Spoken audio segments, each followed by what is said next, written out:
श्रीकमलनेत्र कटिपीताम्बर अधर मुरलीगिरधरं मुकुटकुण्डलकरलकुटिया सांवरे राधेवरम् कूलयमुना धेनुआगे सकल गोपयन के मनहरं पीतवस्त्र गरुडवाहन चरण सुखनित सागरम् करत केल कलोल निषदिन कुंज भवन उजागरम् अजर अमर अडोल निश्चल पुरुषोत्तम अपरापरम् दीनानाथ दयाल गिरिधर कंस हिरणाकुशहरणं गलफूल भाल विशाल लोचन अधिक सुंदर केशवम् वंशीधर वासुदेव छैया बलि छल्यो श्रीवामनं जब डूबते गजराखलीनो लंक छेद्यो रावणम् सप्तदीप नवखंड 14 भवन कीनो एक पदम द्रौपदी की लाज राखी कहाँ लो उपमा करम दीनानाथ दयाल पूरण करुणामय करुणाकरम् कवितदास विलास निषदिन नाम जपनित नागरम् प्रथम गुरु के चरण वंदो यस्य ज्ञान प्रकाशितम् आदि विष्णु जुगादि ब्रह्मा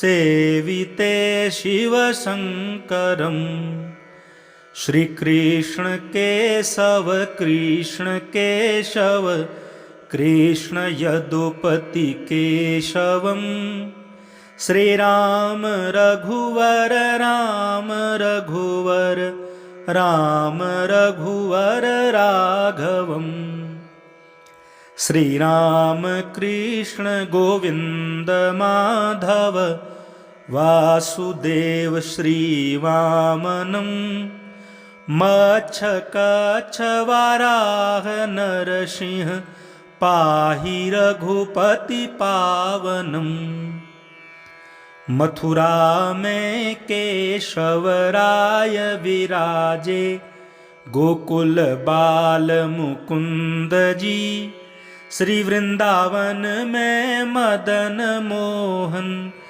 गोपीनाथ गोविंद जी धन्य मथुरा धन्य गोकुल जहाँ श्रीपति अवतरे धन्य यमुना नीर निर्मल ग्वाल बाल सखावरे नवनीत नागर करत निरंतर शिव बिरंची मन मोहितम् कालिंदी तट करत क्रीडा बाल अद्भुत सुंदरम् ग्वाल बाल सब सखा विराजे संग राधे भामिनी बंशीवट तट निकट यमुना मुरली की टेर सुहावनी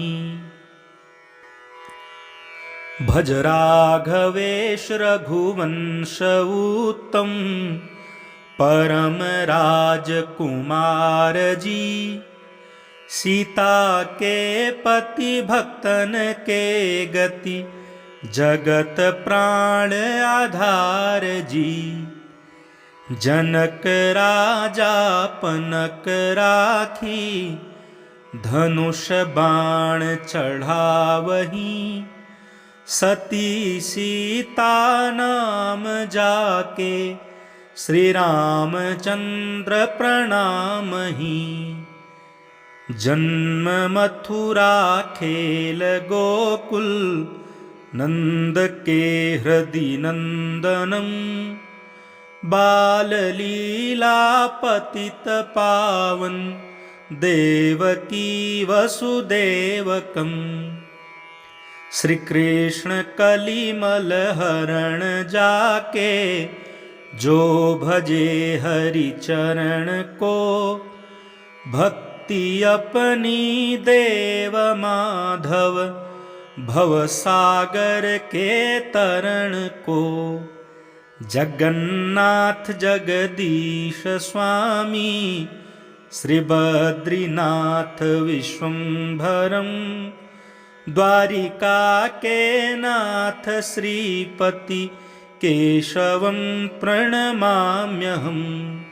श्री कृष्ण अष्टपद पढ़त निश दिन, विष्णु लोक सगच्छतम्।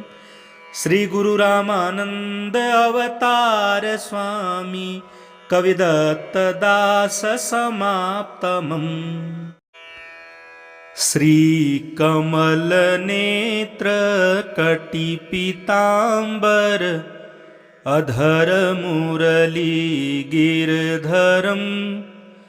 मुकुट कुंडल करल कुटिया, सांवरे राधेवरम।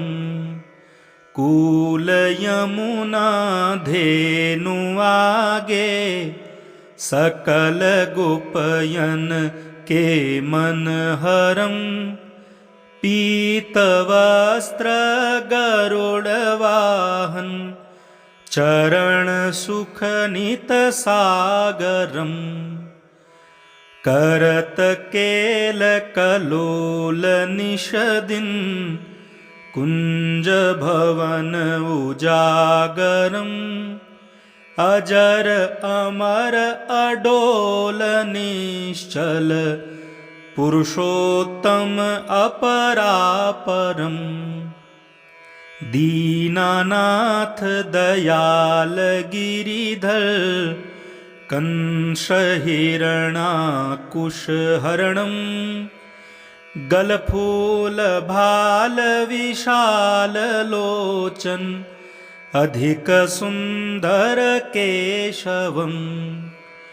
वंशीधर वासुदेव छैया, बलि छल्यो श्री वामनम।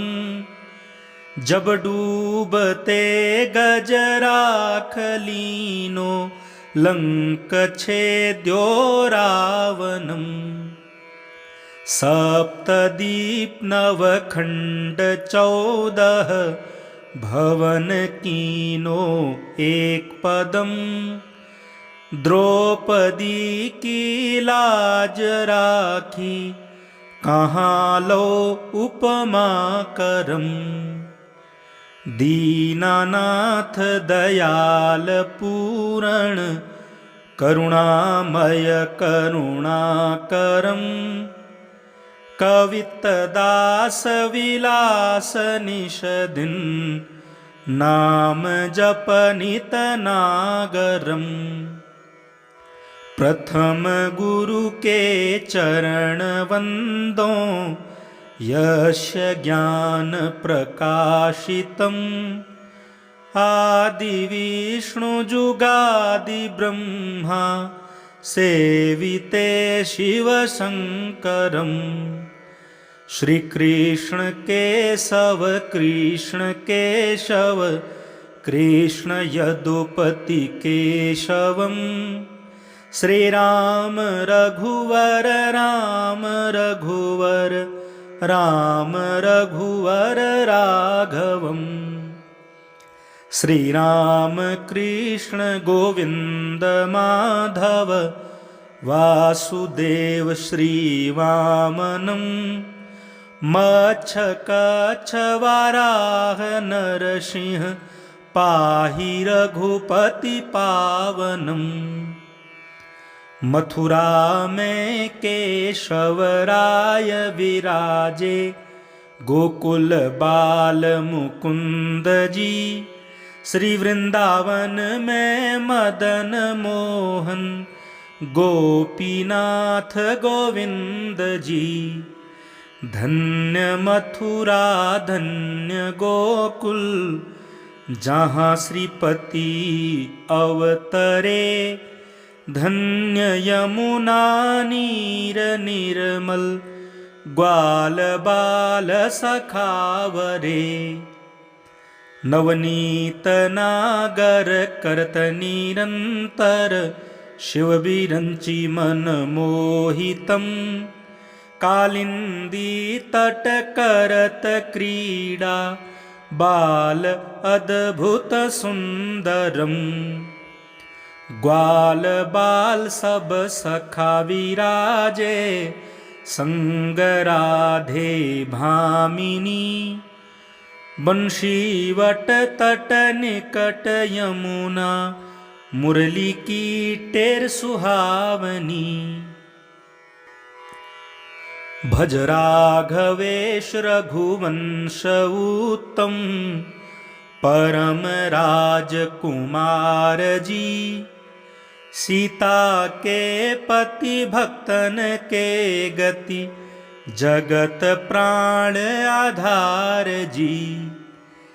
जनक राजा पनक राखी धनुष बाण चढ़ावही।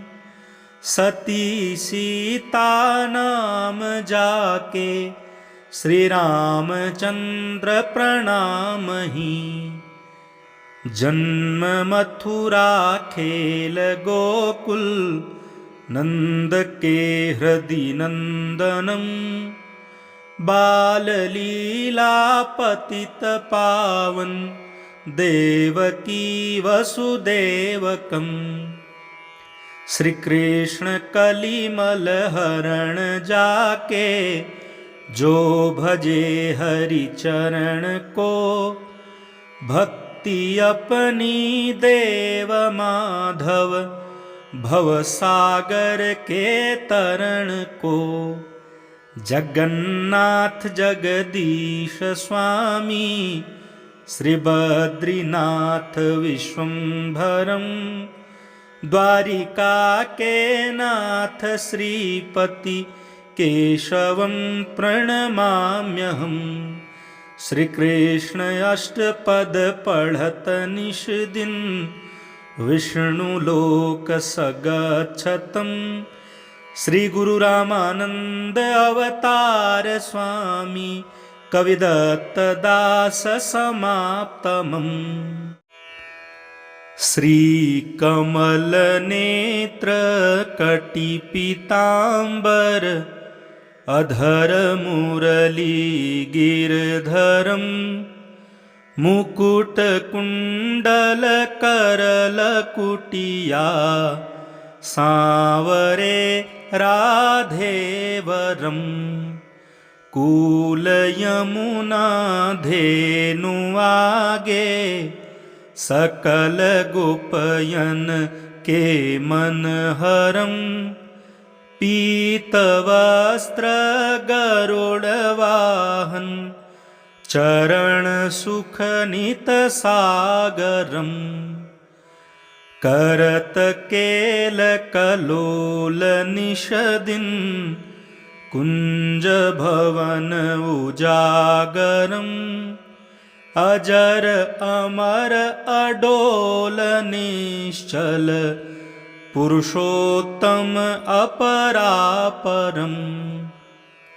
दीनानाथ दयाल गिरिधर कंस हिरणाकुश हरणम्। गलफूल भाल विशाल लोचन अधिक सुंदर केशवम वंशीधर वासुदेव छैया बलि छल्यो श्री वामनम जब डूबते गजराख लीनो लंक छेद्यो रावणम सप्तदीप नवखंड 14 भवन कीनो एक पदम द्रौपदी की लाज राखी कहाँ लो उपमा करम दीनानाथ दयाल पूरण करुणामय करुणाकरम कवितदास विलास निषदिन नाम जपनित नागरम प्रथम गुरु के चरण वंदो यस्य ज्ञान प्रकाशितम आदि विष्णु जुगादि ब्रह्मा सेविते शिव शंकरम श्री कृष्ण केशव कृष्ण केशव कृष्ण यदुपति केशवम श्री राम रघुवर राम रघुवर राम रघुवर राघवम श्री राम कृष्ण गोविंद माधव वासुदेव श्री वामनम मच्छ कच्छ वाराह नरसिंह पाहि रघुपति पावनम मथुरा में केशवराय विराजे गोकुल बाल मुकुंद जी श्री वृंदावन में मदन मोहन गोपीनाथ गोविंद जी धन्य मथुरा धन्य गोकुल जहाँ श्रीपति अवतरे धन्य यमुना नीर निर्मल ग्वाल बाल सखावरे नवनीत नागर करत निरंतर शिव बिरंची मन मोहितम कालिंदी तट करत क्रीडा बाल अद्भुत सुंदरम ग्वाल बाल सब सखा विराजे संग राधे भामिनी बंशीवट तट निकट यमुना मुरली की टेर सुहावनी भज राघवेश रघुवंश उत्तम परम राजकुमार जी सीता के पति भक्तन के गति जगत प्राण आधार जी जनक राजा पनक राखी धनुष बाण चढ़ावही सती सीता नाम जाके श्री रामचंद्र प्रणामहि जन्म मथुरा खेल गोकुल नंद के हृदय नंदनम बाल लीला पतित पावन देवकी वसुदेवकम श्री कृष्ण कलिमल हरण जाके जो भजे हरि चरण को भक्ति अपनी देव माधव भव सागर के तरण को जगन्नाथ जगदीश स्वामी श्री बद्रीनाथ विश्वम्भरम द्वारिका के नाथ श्रीपति केशवं प्रणमाम्यहम्। श्रीकृष्ण अष्टपद पढ़त निश दिन, विष्णुलोक सगच्छतं। श्री गुरु रामानंद अवतार स्वामी, कविदत्त दास समाप्तमम्।